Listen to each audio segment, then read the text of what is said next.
saudara-saudariku yang terkasih, sahabat-sahabat Sang Sabda. Selamat bertemu kembali bersama dengan kami, para frater SPD Surya Wacana dari Malang, dalam renungan Minggu Prapaskah yang keempat. Satu pertanyaan untuk kita semua.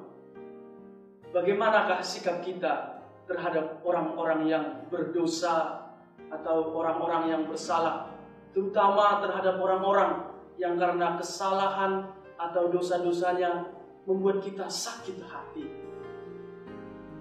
Bila Anda berpikir bahwa orang-orang seperti itu harus dijauhkan, bahwa orang-orang yang berdosa itu tidak patut untuk menerima kasih Allah, bahwa orang-orang yang berdosa atau orang-orang yang melakukan kesalahan terhadap kita tidak berhak untuk menerima pengampunan, maka Anda adalah orang-orang upahan, bukan anak-anak Allah.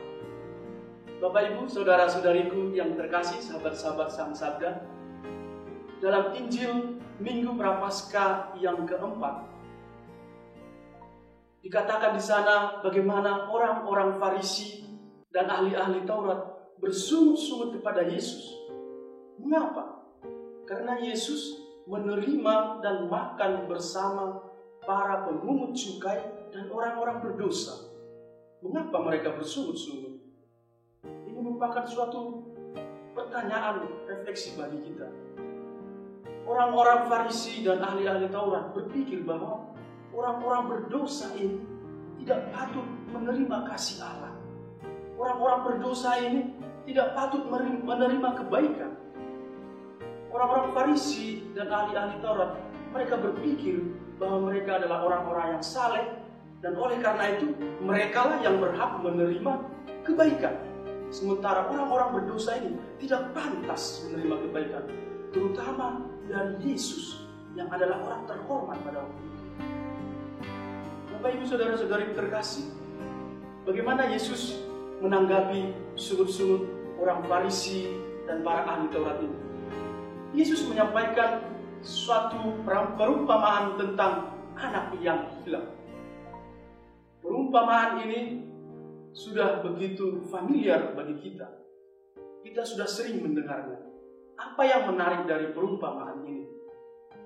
Yang menarik dari perumpamaan ini adalah, pertama, ketika anak bungsu ini menyesal karena telah berdosa, menghambur-hamburkan harta kekayaan ayahnya, dan ia menyesal kembali kepada ayahnya. Ayahnya menyambut dia dengan sukacita, memberikan kepadanya jubah yang paling baik, mengenakan cincin di tangannya, mengenakan sepatu di kakinya, menyembelih anak lembu. Mereka berpesta, bersukacita. Karena apa? Si bapak ini mengatakan, anakku ini telah hilang dan kini telah ditemukan. Anakku ini telah mati dan kini dia hidup kembali. Hal menarik kedua dari perumpamaan ini adalah soal sikap si anak sulung. Ketika melihat di dalam rumah ada pesta penyambutan terhadap anak si bungsu, si anak sulung ini menjadi marah. Dia protes kepada ayahnya. Dia mengatakan, mengapa anak si bungsu ini diberikan pesta yang begitu meriah, disambut dengan sukacita, padahal selama ini dia sudah berdosa, menghambur-hamburkan harta kekayaan bapaknya, dan si bungsu ini telah membuat malu keluarga. Bapak, Ibu, saudara-saudari yang terkasih, mengapa si anak sulung ini menjadi begitu marah? Karena ternyata si anak sulung ini pemikirannya sama seperti orang-orang Farisi dan ahli-ahli Taurat. Si anak sulung berpikir bahwa ia adalah anak yang paling baik. Dia taat kepada bapaknya selama ini. Dia bekerja pada bapaknya selama ini. Oleh karena itu, cinta bapaknya ini seharusnya harus kepada dia semuanya. Si bungsu ini tidak layak menerima cinta bapaknya. Itulah yang melandasi pemikiran si anak sulung ini. Si anak sulung ini merasa bahwa ia berbuat baik dan harus dicintai secara lebih dan diberikan upah yang lebih. Ia merasa seperti orang upahan sebenarnya. Bapak Ibu, saudara-saudariku yang terkasih, sahabat-sahabat Sang Sabda. Mengherankan dan menarik untuk merenungkan jawaban si Bapak. Dia mengatakan demikian, "Anakku, selama ini kau ada bersama-sama dengan aku, dan segala yang aku miliki adalah milik."